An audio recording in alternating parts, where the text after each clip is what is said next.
es algo de verdad para lo que no hay palabras. O sea, en la tierra no hay palabras para describir eso. Y entonces pues la voz muy amable, muy cariñosa, muy amorosa, me dice por segunda vez: tienes que volver, te quedan muchas cosas por hacer. Y empecé a escuchar, claro, ya empiezas a saber que lo que te ha pasado a ti le ha pasado a gente en todo el mundo. Y dices, uff, pues ya no soy yo sola la que está loca. Claro, yo en un principio me asusté porque yo veía mi cuerpo inerte en la cama y yo estaba afuera, justo enfrente. Si te vas antes de tiempo, al lugar que vas no es tan maravilloso.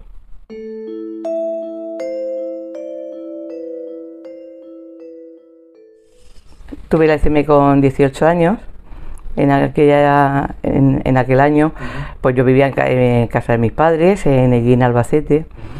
Y bueno, todos nos dedicábamos al tema de la carnicería.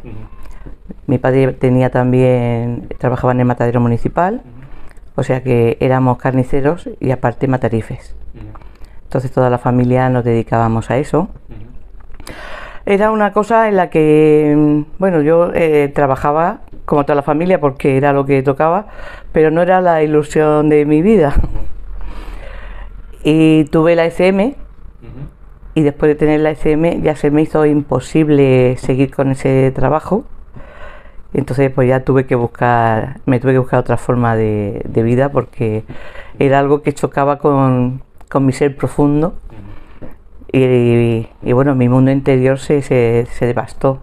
La enfermedad, yo habitualmente solía tener amigdalitis. Por lo menos una vez o dos al año solía tener una subida de garganta, con fiebre, pero bueno, era cosa de una semana en cama y luego volvía a mi vida normal. En este hecho, pues me volví a dar una amigdalitis normal, 38, 39 de fiebre, una semana en camita y a la vida normal, al trabajo diario. Pero a la semana volví a recaer, volví a tener otra amigdalitis mucho más fuerte, con mucha más virulencia, con mucha más fiebre. De hecho toda la cavidad bucal se me llenó de pus. La lengua no me cabía en la boca de la inflamación que tenía y de la infección. Y bueno, en los primeros días, pues mi familia, como es normal, era algo más o menos usual en mí, pues no le prestó mucha atención. Pero claro, llegó un momento determinado en el que la fiebre subía de 40, no podía prácticamente respirar, el tomar una gota de agua era absolutamente imposible. La garganta la tenía mucho más inflamada por dentro y por fuera. Y empezó a tomar la enfermedad un cariz un poco ya importante. Yo en un momento determinado me doy cuenta que estoy fuera de mi cuerpo. Clara, ¿te habían dado alguna medicación antes o no? No. Nada de nada. Nada de nada. No, en casa pues la típica aspirina de la época, estamos hablando de 1985 más o menos. No había hospital en mi ciudad, en Eguín, y bueno, en aquella época tampoco tenía todo el mundo seguridad social, o sea que cuando ya la cosa se complicó llamaron al médico del pueblo, a don Fernando, pero él acudió, de eso yo ya no lo recuerdo, todo eso ya me lo contaron a posteriori, después de la ECM. O sea, yo en el momento de la ECM no había tomado absolutamente nada. ¿Y entonces qué notas de repente? Y entonces pues noto que estoy enfrente de mi cuerpo. Claro, yo en un principio me asusté porque yo veía mi cuerpo inerte en la cama y yo estaba afuera, justo enfrente. Pero bueno, esa sorpresa me duró unos segundos porque una vez que sales del cuerpo tienes un conocimiento mucho más grande de las cosas. Entonces digamos que mi esencia, que era lo que estaba fuera de mi cuerpo, pues lo vio como algo normal. O sea, era algo que escapa al entendimiento de cuando estamos dentro de nuestro cuerpo, ¿no?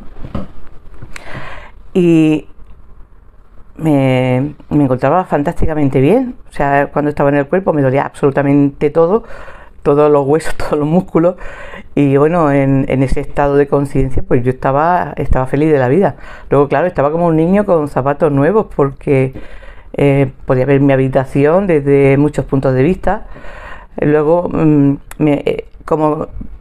quedé como en la parte superior izquierda de mi habitación, como que veía toda la panorámica. Luego ya me di cuenta que es que la visión es más completa. No era que estaba allí, es que tenía una visión de 360 grados.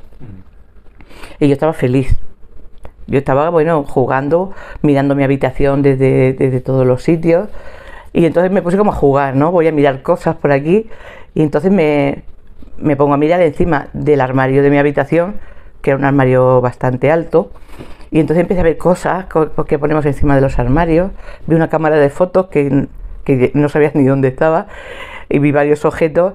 Y sobre todo vi 3 cuadernos que estaba buscando desde hace, no sé si eran 2 o 3 semanas, porque no eran míos y los tenía que devolver, y estaba loca buscándolos por toda la casa, y seguramente pues o mi madre o mi hermana pues los colocaron encima del armario, pero estaban en la parte de dentro, y desde luego, claro, desde el suelo era imposible de ver.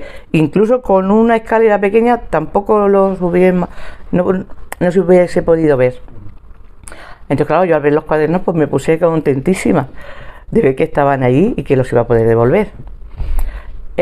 Cuando yo estaba con todo ese jaleo, veo que a mi madre, escucho a mi madre hablar en la habitación de al lado. Y entonces había venido a verme una amiga que le habían dicho porque estaba en la cama, que estaba con fiebre. Y entonces mi madre le dijo, pues mira, pues no está muy presentable, no está bien para visitas. Dice, hombre, es que he cruzado todo el pueblo para venir a verla. Digo, bueno, pasa un momento si quieres, pero no estás despierta. Entonces, mientras yo escucho todo eso, empiezo a escuchar la primera parte de la conversación, y entonces yo me voy a ver qué pasa, traspaso la pared de mi habitación, y entonces me coloco detrás de mi madre y ahí escucho toda la conversación. ¿Qué detalles recuerdas de esa escena? Es decir, tú estás detrás de tu madre, sí, tienes a tu amiga ahí delante, sí, ¿ves cómo van vestidas o ves algún detalle? ¿Te recuerdas? sí, pero no le presto atención porque no me interesaba. Ya. O sea, me interesaba más. Lo que estaba diciendo. Exacto, me interesaba más la actitud de mi amiga, ¿no? O sea, como yo tuve la impresión, no sé si era impresión mía o era lo que noté de ella, que ha habido un poco como a chafardear, ¿no? A ver si es verdad que está mala. Yo tuve esa impresión. Pero antes de cruzar la pared, o sea, la crucé sin ninguna dificultad, pero vi como unas manchas, o sea, al momento de cruzar, vi como unas manchas negras, que luego las volví a ver en Ghost, cuando o sea, entonces me acordé de aquello. Y entonces pues veo que mi amiga pues entra a la habitación y yo estaba como al lado de ella, ¿no? Y entonces ella pues me toca llamándome y vio que yo estaba dormida. En ese momento ella olió la olor que había en la habitación, aunque mi madre había limpiado con lejía y tal, pero había un olor fuerte de acetona, que no es agradable. Y entonces yo noté que como que le había dado náuseas, y entonces claro, pues ya se fue corriendo. Ya dijo mi madre, bueno, como está durmiendo no la molesto, y se marchó. O sea, que notaste sus náuseas, digamos. Sí, ¿no? sí. No es que la vieses que hacía algún gesto. No, ella se quedó inerte. Ella exteriormente no hizo ningún ademán de nada, de náusea. Ella estaba normal, pero por dentro le dio así como asco. Y entonces, pues claro, la pobre pues se marchó. Entonces, Pero bueno, tú estabas inconsciente total. yo estaba inconsciente. Yo todo lo veía desde fuera. Sí. O sea, el cuerpo estaba ahí, inerte, que era una cosa como que me importaba poco. Y entonces pues yo pues sigo por allí, por mi habitación, dando vueltas, feliz. Y veo que hay un poco de jaleo en casa. Pasa un rato y veo que hay un ir y venir de gente. Yo sabía que pasaba algo. Yo sabía que ese cuerpo como que se estaba muriendo. Pero vamos, que me daba lo mismo. O sea, eso ya era una cosa que me daba igual. Y en ese momento pues oigo una voz. ni masculina ni femenina, era como neutra. No era nadie reconocible y ver no había nadie.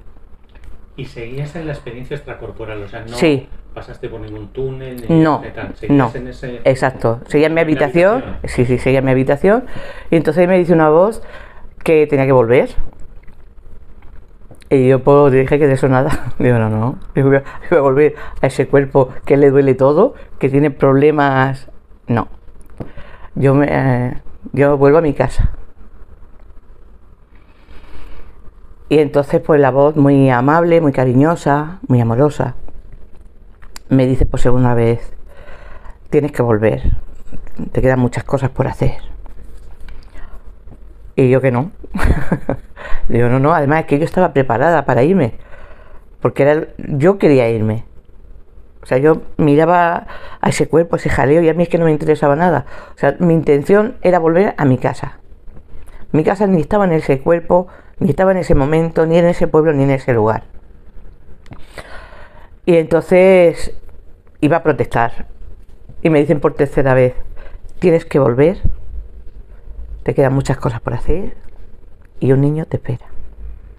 Y entonces yo iba toda dispuesta a discutir porque no tenía ningún pensamiento de volver. Pero un segundo después ya noté que estaba dentro de mi cuerpo. O sea, no hubo el proceso de encaje, no lo recuerdo.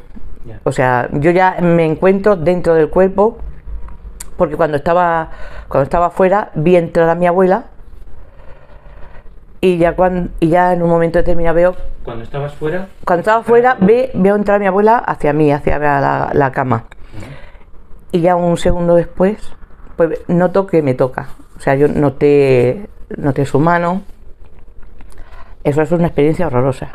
O sea, el volver, o sea, estar fuera, estar feliz, estar como en tu verdadero lugar. Tener que volver, a mí es lo peor que me ha pasado en la vida. Cerré los ojos, los volví a abrir para ver si... Pero no, estaba ya dentro. Sí, ya noté el tacto de mi abuela. Y ya pues hasta ahí. ¿Y notaste el dolor de repente? Claro, O sea, claro, ya una vez que entras, ya empezó el dolor de garganta, de cuerpo, sí, de todo. de una forma Sí, brusca, vamos. ¿Sí? sí. Yo ya creo que cuando me desperté, habían llamado ya al médico. Pero como iba y venía, o sea, tenía episodios de fiebre de 41, después, sé que vino el médico después, pero esto ya no lo recuerdo. Yo ya después ya me dijeron que en el momento de que la gente entraba y salía había estado convulsionando. Mi abuela me dijo que se había asustado porque se me habían puesto los ojos en blanco, que había echado espuma por la boca. Bueno, se llevaron todo un susto importante. Pero bueno, aún tardé 2 o 3 días más en tener lucidez, porque había ratos que me despertaba, pero había más tiempo en que no estaba consciente que sí. Pero claro, cuando estás inconsciente no era igual que cuando tuve la ECM. O sea, eran estados completamente distintos que cuando estás soñando. Y después ya pues, cuando me levantaron 3 o 4 días después para llevarme ya a la casa del médico, en esos 2 o 3 días posteriores el médico vino, me puso penicilina, 2 pinchazos al día, por la mañana y por la tarde. O sea que luego estuve coja de las inyecciones. Y mejoré, pero claro, es que me quedé muy débil, me quedé muy delgada. Tardé varios días en poder hablar, tardé más de una semana en poder arrojar toda la pus que tenía en el aparato respiratorio. Y tardé 2 o 3 semanas en poder andar y estar en una normalidad. Por cierto, cuando me levanté, cuando ya me puse bien, fui al armario y estaban los 3 cuadernos. O sea que no era No era una invención. No era una invención ni era un sueño, estaban allí. Ujú. Tú, durante esta experiencia, durante toda la experiencia, ¿te sentías despierta, lúcida? Sí, perfectamente. ¿Normal? ¿Más de lo normal? ¿O casi. veías las cosas? No, casi más de lo normal. O sea, una nitidez, una claridad mental brutal. Que eso ya no lo vuelto a tener después. Por mucha claridad mental que tengas aquí, no es comparable. No es comparable. ¿Y veías las cosas con detalle y tal? Sí, yo lo veía todo y me podía mover O sea, todo eso luego lo analicé a posteriori. Pero claro, es que me movía a voluntad. O sea, no tenía que hacer nada. O sea, yo era como, no sé, como una esencia que me podía mover por donde yo quisiera. Durante la experiencia, en un momento, empiezas a sentir una sensación de bienestar, de paz, de tranquilidad. Sí, desde el minuto 1. A lo mejor justo después del momento este primero de susto. Sí. Ahí empiezas a sentir. Claro, ahí hay hay un cambio de conciencia. O sea, yo ya salgo de mi cuerpo y claro, en principio me asusto porque no sé lo que está pasando, pero eso dura un segundo. Después, digamos, como que ya sé que eso es normal. O sea, que es en mi cuerpo, que yo estoy fuera, que lo que realmente importa de ese cuerpo es lo que hay fuera del cuerpo, y que ese cuerpo pues es un traje, y que lo que realmente importa es lo que hay, la esencia de la persona, ¿no? Entonces yo ya sabía más cosas, yo todo lo que vi lo veía como normal. O sea, en el tiempo que yo estuve fuera, bueno, el bienestar, la paz absoluta, bueno, un sentimiento de amor inconmensurable. Es algo de verdad para lo que no hay palabras. O sea, en la Tierra no hay palabras para describir eso. ¿No te gustaba mi vida no era precisamente un campo de rosas, pero bueno, no se me iba a pasar por la cabeza nunca ni morirme, ni suicidarme, ni nada por el estilo. Era una cosa... Empiezas a pensarlo durante la experiencia. Claro, es que durante esa experiencia es lo normal. O sea, luego, a posteriori, he reflexionado, digo, en esa habitación estaba, en aquella época, todo lo que yo más quería en el mundo. Estaba mi madre, mi abuela, toda mi familia. Y es que me daba igual. Porque yo estaba donde tenía que estar y me iba donde me tenía que ir.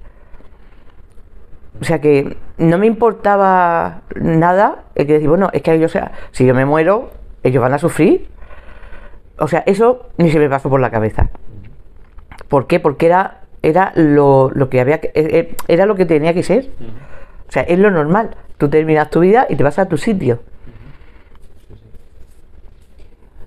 Y cuando dices que a la tercera vez esta que tú dices que no y tal, y la voz te dice, si tienes que volver porque hay un niño que te espera, tú ahí, según lo cuentas, casi ni te da tiempo a darte cuenta de qué es eso, de por qué dicen eso. Claro, enseguida, paf, claro. Al este. Claro, eso ya no... Pero se te quedaría, supongo que le darías vuelta y dices, hay un niño que voy a tener un hijo o que... Claro, sí, se me pasó por un momento, ahora voy a tener un hijo, es que tendré que tener un hijo, pero vamos, fue una cosa, un flash, o sea, no me preocupó y lo dejé pasar.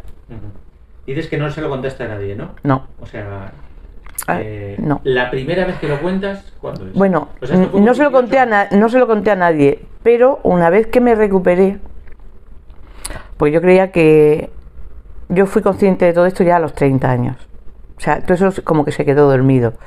Ya, supongo que para protegerte, yo con 18 años era una persona poco vivida, y entonces era una persona muy limitada. Entonces eso se quedó colocado en el campo, habrá sido del sueño, de la enfermedad, de la medicación. Pero algo quedó, porque yo recuerdo que le pregunté a una amiga, ¿tú no te has preguntado nunca por qué estamos aquí? Y claro, mi amiga, con ojos de estupor, con los ojos como platos, dijo, pues no. Y digamos que ahí se quedó zanjado el asunto y ya no volví a comentar nada más. Hasta casi 30 años después. ¿Y cómo fue cuando lo contaste por primera vez? Pues lo conté porque vi a Gaona en televisión y dijo que estaba hablando de las ECM, ya se empezaba a hablar de las ECM, y dijo que había hecho un grupo para personas que nunca lo habían contado, para que tuvieran un espacio cerrado donde poder contarlo. Y entonces pues yo me uní al grupo y empecé a escuchar, claro, ya empiezas a saber que lo que te ha pasado a ti le ha pasado a gente en todo el mundo, y dices, uff, pues ya no soy yo sola la que está loca. Y aunque ya me había interesado un poco el tema, pero vamos, nunca me había parado a pensarlo definitivamente.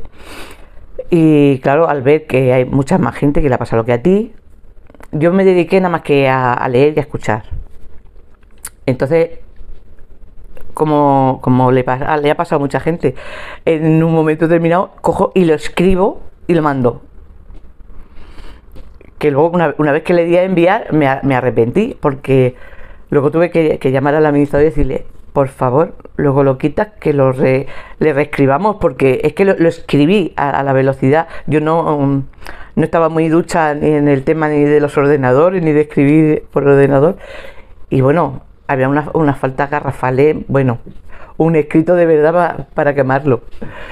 Y entonces lo analizaron y entonces me dijeron que era una ECM verificada. Lo analizaron y claro, al ver el tema de los cuadernos, que después de salir de la experiencia, días después se pudo corroborar que estaba allí. Y bueno, pues ya pues empecé a asimilar aquello, ya empecé a juntar piezas de cosas que me habían pasado, que no sabes lo que es, que no le puedes poner nombre porque no sabes lo que es. Y digamos que empiezas a rellenar el puzzle. Pero bueno, si lo llevo a pensar, no lo envío. Entonces ya me propusieron... Perdona, ¿y qué edad tenías cuando lo cuentas por primera vez? Más o menos así. Pues cuando empezó el proyecto Túnel. Sí, creo que fue en el 2012. Yo creo que habían pasado 29 o 30 años por ahí. Pues tendría 40 y alguno. ¿Cómo que no puedes con ello? ¿Cómo es?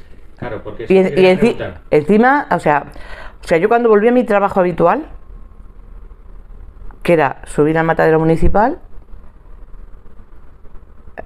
matar a los cerdos y a los animales, que era lo que he hecho en mi familia por 4 o 5 generaciones.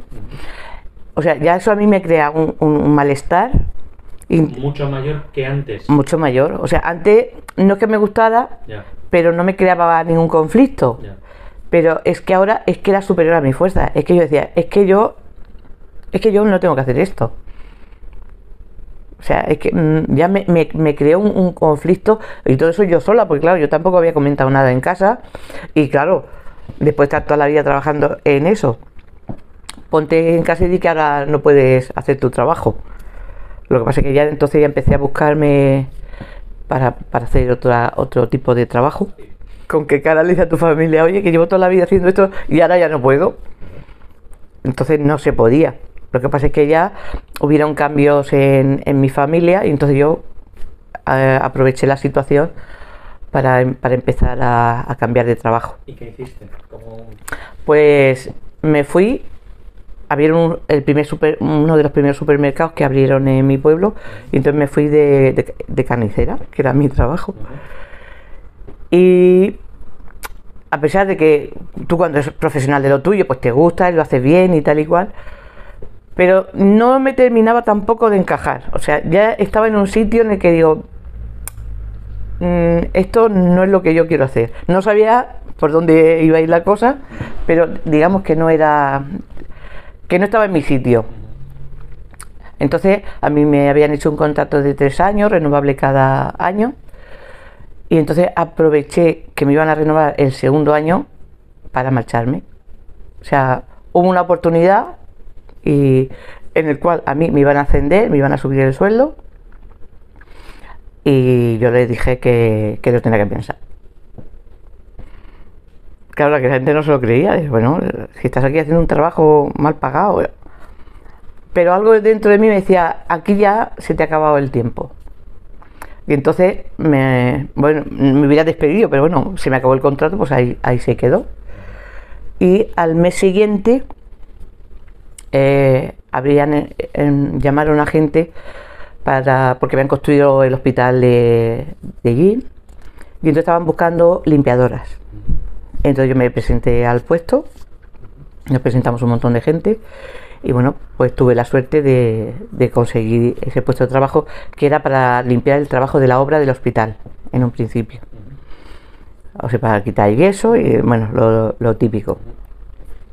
Luego ya, una vez que acabó la obra, empezaron a abrir el hospital y ya me quedé en plantilla. Y aquello, pues la verdad es que me gustaba, y me pusieron, como fue una de las primeras limpiadoras, pues me pusieron en una planta.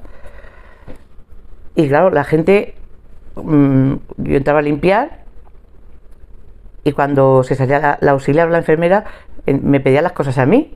Me decía, oye, por favor, ¿me puedes traer esto o lo otro? Y yo, pues es que yo soy la limpiadora. Y entonces empecé a ver el ambiente del hospital, y me gustó mucho. Por cosas de la vida, se me acabó el contrato en el hospital. Qué casualidad, que tenía el contrato para quedarme fija. Y bueno, por H por B, no me despidieron, se me acabó el contrato. Y me quedo otra vez sin trabajo. Y entonces me pongo a estudiar para auxiliar de enfermería. Y ya volví a hacer las prácticas. Y hubo ahí un parón. Me caso, me vengo a Murcia. Y entonces sigo estudiando porque no terminé los estudios. Pero bueno, aquí se me complica la cosa porque ya tenía un niño, ya venía otro en camino. O sea que el niño estaba ahí esperando. El niño nació creo que, no recuerdo si fueron 15 o 18 meses después de la ECM. Y entonces, pues cuando me comentaron si quería contarlo en persona y grabarlo, pues estuve un año entero pensando si lo contaba o no, porque claro, yo tengo mi familia, tengo mis hijos, mi marido. Cuando cuentas una cosa, lo que hace no repercute en ti sola. Porque a mí me puede decir una persona si se lo cree o no se lo cree, que está en su derecho. Y otra cosa ya es tu entorno. Entonces ya tuve yo ahí que valorar. Y bueno, finalmente la conté porque la tenía que contar. Yo tuve la suerte de pedirle al universo de que viera mi vídeo a quien le hiciera falta. ¿Tú cuando recuerdas la ECM, es como un recuerdo más de aquella época, como de aquella época cuando tenías 18 años y tal? No, es un recuerdo como si fuera ayer.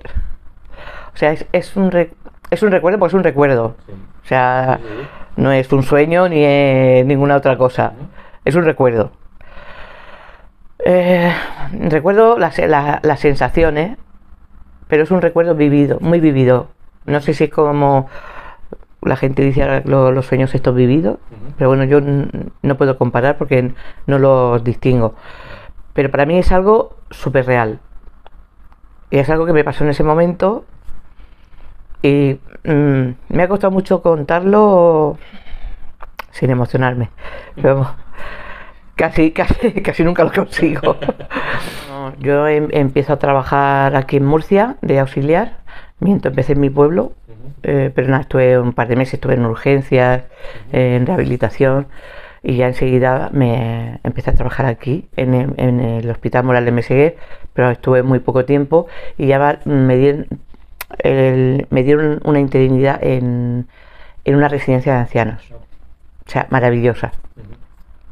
Estuve ahí 5 años muy bien, pero claro, yo me podía haber jubilado ahí, pero digo, aquí ya no puedo aprender más. O sea, yo estoy bien, cuidar a los abuelos es algo maravilloso, pero ya llegó un momento en el que dije, aquí se me acaba el tiempo.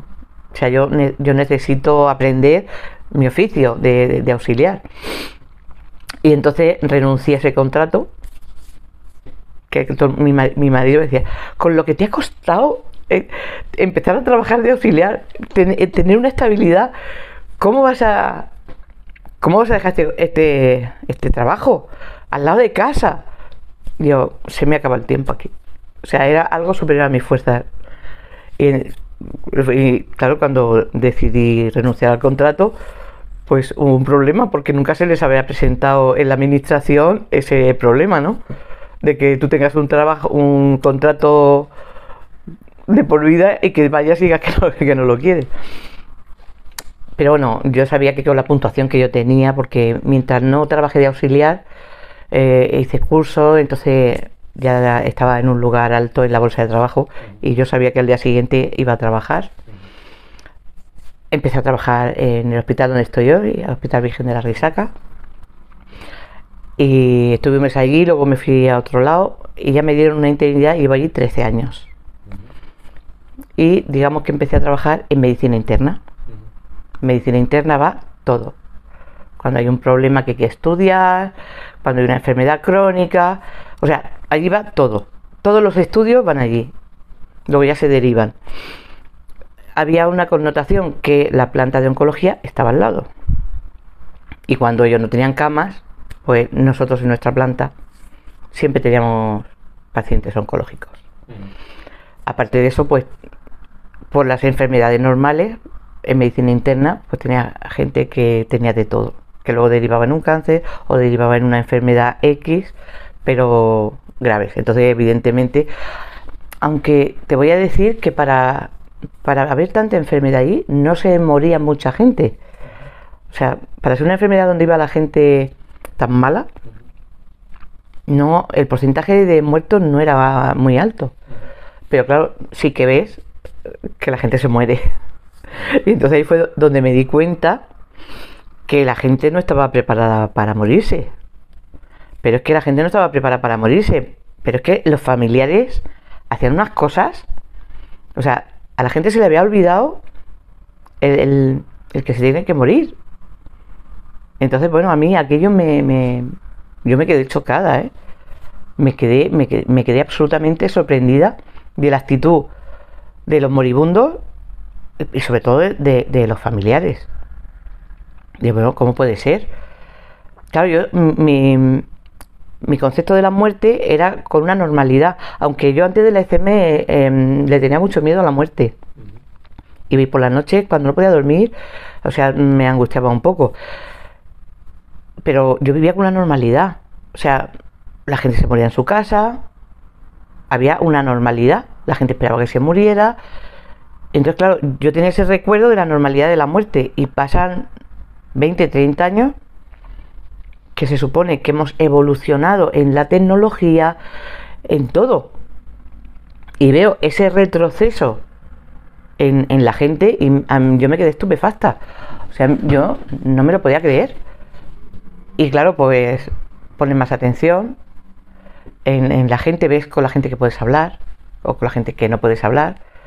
Yo soy auxiliar de enfermería, entonces tampoco puedo meterme más allá de mi trabajo y de lo que el paciente me deje. Pero claro, escuchar siempre escuchas. Pero claro, empiezas a saber que una persona que le han dicho a la familia que se va a morir en una semana, la familia actúa como si no pasara nada. O sea, es como si no le hubieran dicho nada. Al familiar no se lo dicen, que esa es otra. Es que la gente se muere y no sabe que se está muriendo. Bueno, de verdad que yo no sabía dónde meterme, porque es que era una serie de despropósitos. Los médicos, algunos, no le decían a los pacientes que les quedaban 3 días de vida, una semana o un mes. Ahí empezaba todo el mundo a dar vueltas. Y yo es que me quedaba estupefacta. Por eso nació en principio la idea del libro. Pero ya cuando digamos que el golpe más fuerte que me llevé fue que nos ingresan en planta un muchacho de oncología y sabíamos que él venía a morirse, pero nadie más lo sabía. O sea, yo me di cuenta que él no sabía que se estaba muriendo. La familia no sabía que se estaba muriendo. Su mujer no sabía que se estaba muriendo. Solo lo sabía un familiar, que era el que se había quedado como de adalid de la familia, y que esa persona sabía que se iba a morir, pero no había considerado la oportunidad ni de que él lo supiera, ni la familia tampoco. Entonces, a eso de las 3 o las 4 de la mañana, se empiezan a oír unos gritos, una desesperación. Claro, la familia salía y decía que le pusieran a enfermería, que le pusieran algo para el dolor. Pero es que a esa persona no le dolía nada. Esa persona se había dado cuenta que se estaba muriendo, que tenía un niño recién nacido que no iba a volver a ver, que su mujer se había ido tan feliz a su casa a dormir pensando que su marido tenía una enfermedad crónica. Y no sé, pero yo creo que no le dio tiempo a verla más. Entonces, encima de todo eso, la familia le decía: no te vayas, no nos dejes solos. Mira, yo estaba ya para darme algo, ya a las 4 o las 5 de la mañana me acerqué a la familia y le dije: ¿por qué mejor no le decís que se vaya tranquilo? ¿Por qué no le decís mejor? Estuve un rato hablando con ellos a ver si eran receptivos de poder decirles algo, claro. Porque todo el mundo no lo admite. Y cada uno tiene su derecho, faltaría más. Y entonces ya me dijeron, pues, dice, creíamos que lo estábamos haciendo mal, pero no lo sabíamos. Y entonces la familia empezó a entrar, empezaron a decirle que iban a cuidar de su hijo, de su mujer, que podía irse tranquilo. Y entonces, claro, ya esos gritos aminoraron. Yo me fui a las 8 de la mañana, pero se murió ese mismo día, a lo largo de la mañana. Pero vamos, se murió ese día. Y yo me fui ya de verdad, pues hecha polvo.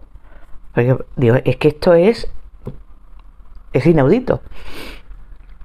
Y entonces un amigo mío de Uruguay me quería hacer una entrevista en radio. Digo, bueno, como allí no me conoce nadie, pues se la cuento. Y hablando con él por Skype, le comenté, digo, estoy pensando en escribir algo, porque es que me duele ver estas situaciones. Es que yo entro a asear a una señora y la señora sabe que se va a morir y se desahoga conmigo. Y sus hijos están fuera y hay una incomunicación que es horrible. Porque, bueno, a mí me parece bien que la mujer se desahogue conmigo, pero qué pena que no se desahogue con sus hijos, con su familia. Pues claro, intentas decirle algo y ellos, ya te digo, actuaban como si nada. Mamá, el domingo nos vamos a ir al campo y nos vamos a comer una paella. Ole. Sabiendo que se va a morir al día siguiente. Entonces fue una situación que a mí me superó. Y hablando con este amigo mío, empecé a escribir. Cogí un folio y escribí 3 de las 10 recomendaciones del libro. Y me dijo, pues escríbelo ya porque hace mucha falta. Y entonces cuando terminé de hablar con él, había puesto 10 puntos y empecé a rellenarlos con fotos de situaciones que yo había vivido. Como hablar cuando el paciente se está muriendo, el paciente o la persona en su casa. Es que no tiene que ser un paciente, porque la gente se muere porque se tiene que morir, no porque sea un enfermo. Pero yo he visto gente que están hablando del entierro y de dónde la entierran cuando la persona está todavía en la cama. Y ellos escuchan hasta el final. Todos sabemos que el oído es lo último que se pierde. Y si estás teniendo una experiencia extracorporal, pues lo escuchas todo. Pues lo escuchas con más detalle. Con más detalle y lo que está y vamos, y ponte en el lugar de que se va. Aunque dice, bueno, qué pena de hijos. Yo tuvimos una parada de una señora que le dio un infarto y bueno, la logramos recuperar. Y cuando abrió los ojos, le digo, ¿dónde has ido? Dice, a la luz. Lo que pasa es que yo estaba en el turno de noche, salí por la mañana y luego cuando volví, esa señora ya se había marchado, con lo cual ya no le pude preguntar. Pero bueno, pero sí, me dijo con toda honestidad, dice, he visto la luz.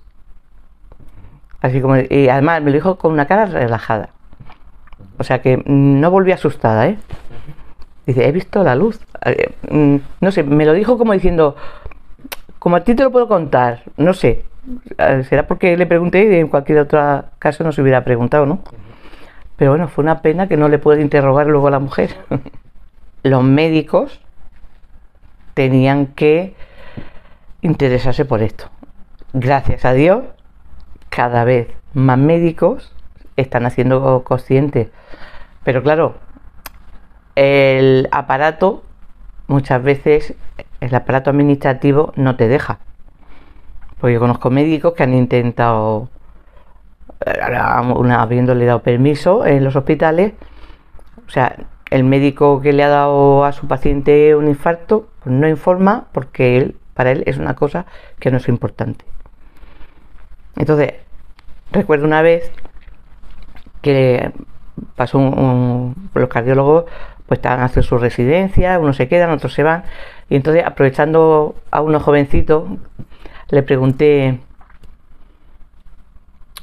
porque tampoco tienen muy claro cuándo dejar a los pacientes ya tranquilos, dejar de evolucionar en los tratamientos. Y vamos a ver, si tenemos claro que este paciente se está muriendo, ¿por qué no lo dejáis ya? O le paséis a paliativos. Dice, es que mi obligación es salvarle la vida. Digo, pero es que una persona que le faltan 10 minutos para morirse, no le vas a salvar la vida. Digo, ¿tú sabes decirme por qué? Y me dijo que no. Dice, pues no sabría qué contestarte. O sea, que era un chico joven. La gente que lleva 50 años, 40 años en esta profesión, vamos, es que ni se lo nombres.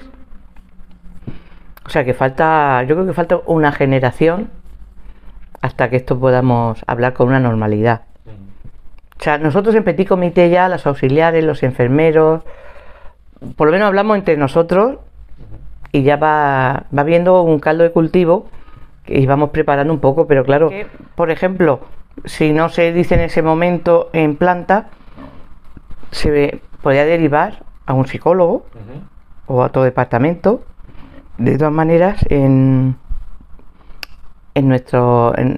cardiología, en cardiovascular, siempre hay investigadores de las enfermedades, están evolucionando, o sea, que ahí sí que podría también hacer un apartado de estudio, si se quisiera, porque siempre en el hospital mío, por ejemplo, hay varios investigadores que investigan sobre la evolución de las enfermedades y hay gente que tiene un seguimiento. Y entonces, o sea, el camino está abierto, o sea, se puede. ¿Qué ha supuesto para ti la experiencia esta del ECM en tu vida? O sea, ¿cómo la ves ahora? ¿Como una cosa que fue importante o...?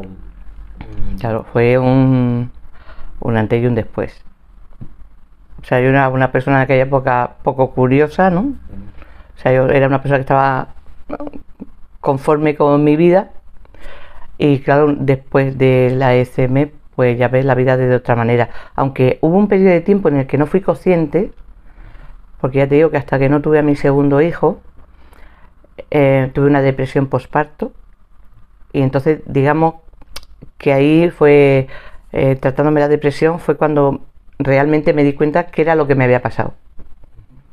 Por eso ya empecé a mirar y fue cuando di con el tema de Proyecto Túnel. Es un antes y un después, o sea, nada que ver. O sea, yo espiritualmente he evolucionado un 300%. O sea, nada que ver. De hecho, hay gente que me conocía en aquella época y claro, ahora habla conmigo y como que no le cuadra, ¿no? O sea, como diciendo, pues no tiene mucho que ver esta con la otra persona.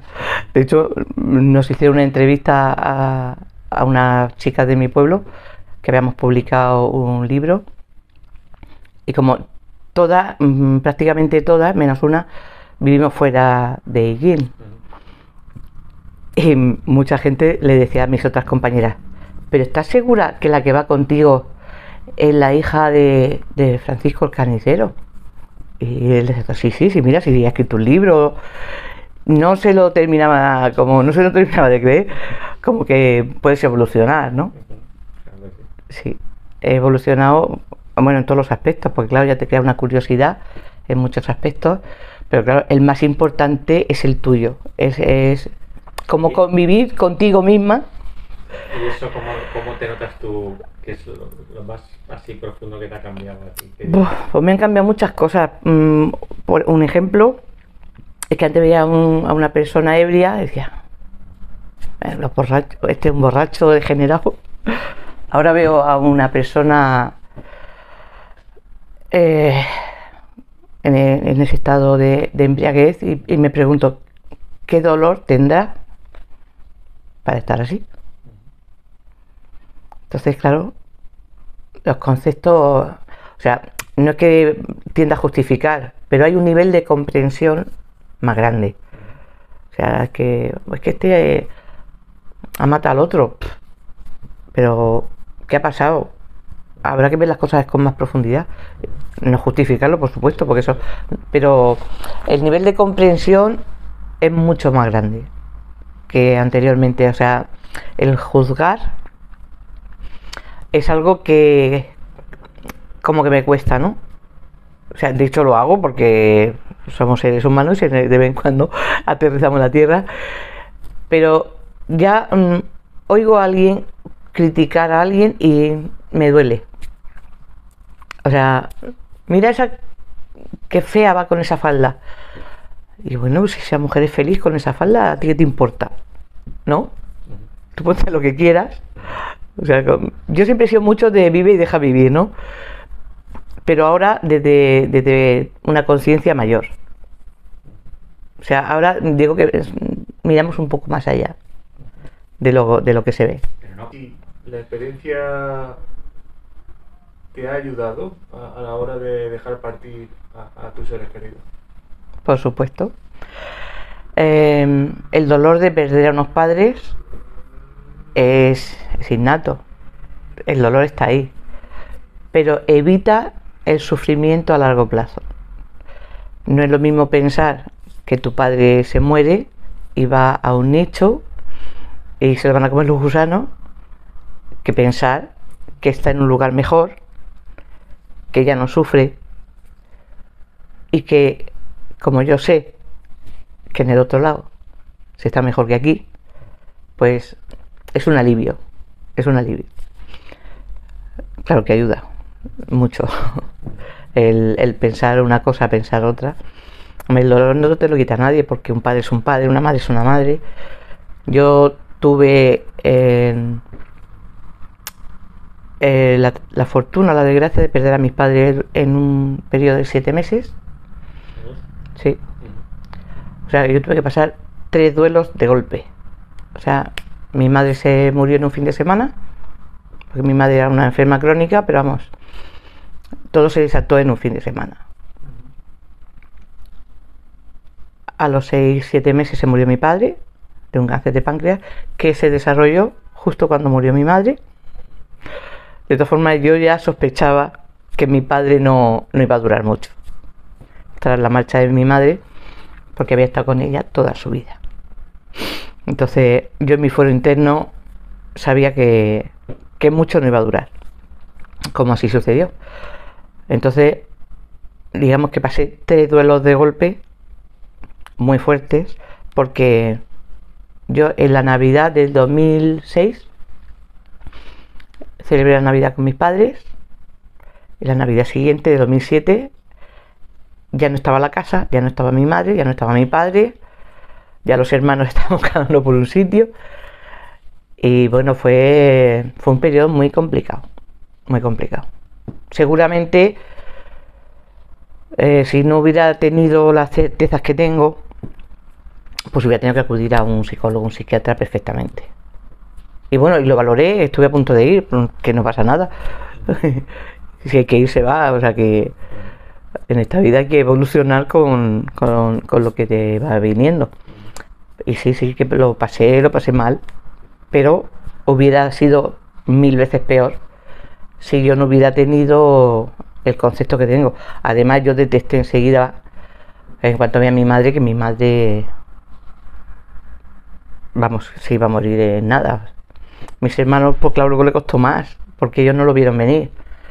Pero claro, yo cuando vi a mi madre, hablé con el médico y me dijo lo que había, yo sabía que mi madre se iba en 2-3 días como mucho. Con lo cual empecé a elaborar el duelo antes. O sea, yo di las instrucciones precisas para que no le alargaran la agonía, porque es que era un absurdo, aunque parte de mi familia sí que quería seguir con los procedimientos, pero bueno, conseguí convencer a mi padre de que la dejáramos morir en paz. Luego también tuvimos la suerte de que nos pidieron las córneas de mi madre, y ahí tuvimos en la familia también otro poco de cisma, porque una parte quería, otra parte no quería. Mi madre era una persona tremendamente generosa, entonces yo sabía que si le hubiéramos podido preguntar, ella las hubiera donado. Pero como no le podíamos preguntar, pues yo le pregunté a mi padre, que era el que tenía que dar la información y el consentimiento. Y se cedieron. Y el día del entierro de mi padre, 7 meses después, me dieron la copia de una carta de 2 personas agradeciéndonos las córneas de mi madre. O sea que fue un colofón estupendo. Luego, claro, luego ya, una vez que van los padres, digamos que la familia pues, se deshizo completamente. Y fue un proceso duro, fue un proceso importante. Pero bueno, yo era consciente de que eso había que pasarlo, porque el duelo tiene que empezar y tiene que terminar. O sea, unos tardamos 1 año, otros 2, pero la gente tiene que ser consciente de que el duelo tiene que empezar y tiene que terminar. Porque si se convierte en patológico tienes que ir a un profesional, porque si no esto no hay cuerpo que lo aguante. Y más es la gente que no lo tiene claro. O sea, tú sientes la pérdida como una pérdida y eso no va a ningún sitio. O sea que yo creo que la gente cuando empieza así digo, tienes que irte a un profesional, pero vamos, ya mismo.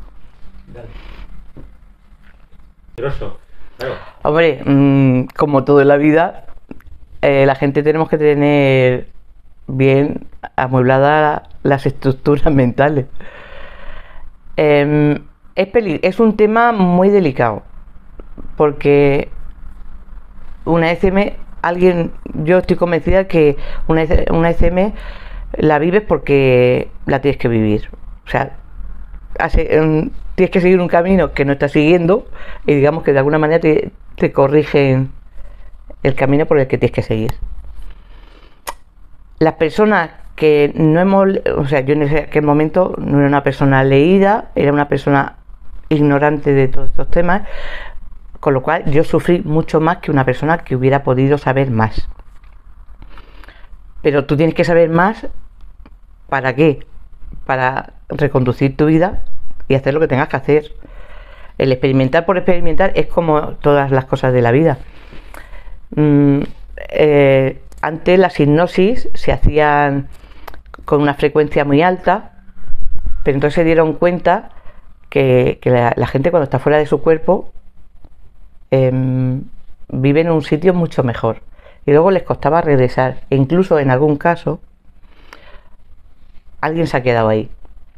Entonces desde un tiempo a esta parte las hipnosis se hacen con unas frecuencias mucho más bajas para evitar esos peligros. Una persona curiosa debería de leer, debería formarse para saber qué es una ECM y para qué es.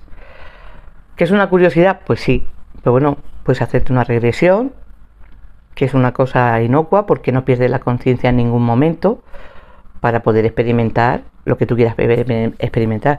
Cierto es que las personas que hemos tenido una ECM, muchas de ellas,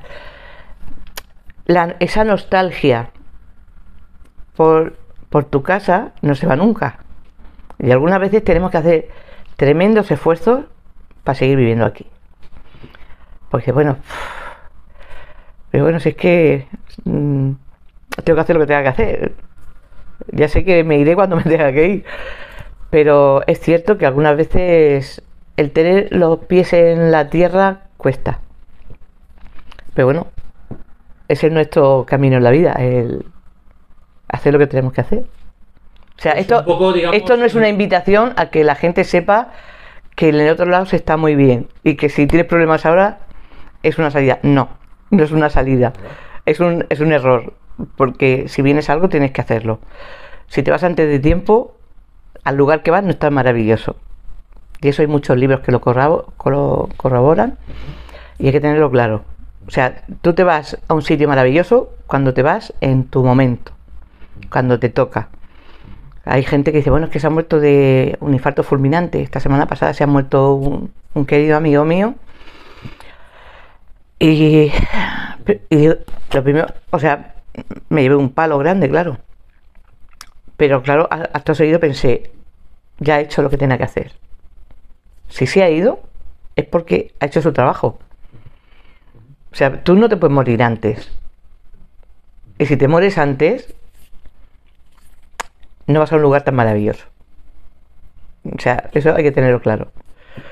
Pero sí que es cierto, yo he tenido un momento de mucha dificultad en el que sí que llegué a pensar en algún momento, cuando tuve una depresión, que no sabía hasta qué punto merecía la pena seguir viviendo.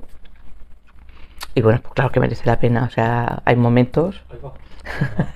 La batería. Hay momentos en los que detrás de ese gran conflicto encuentras el camino.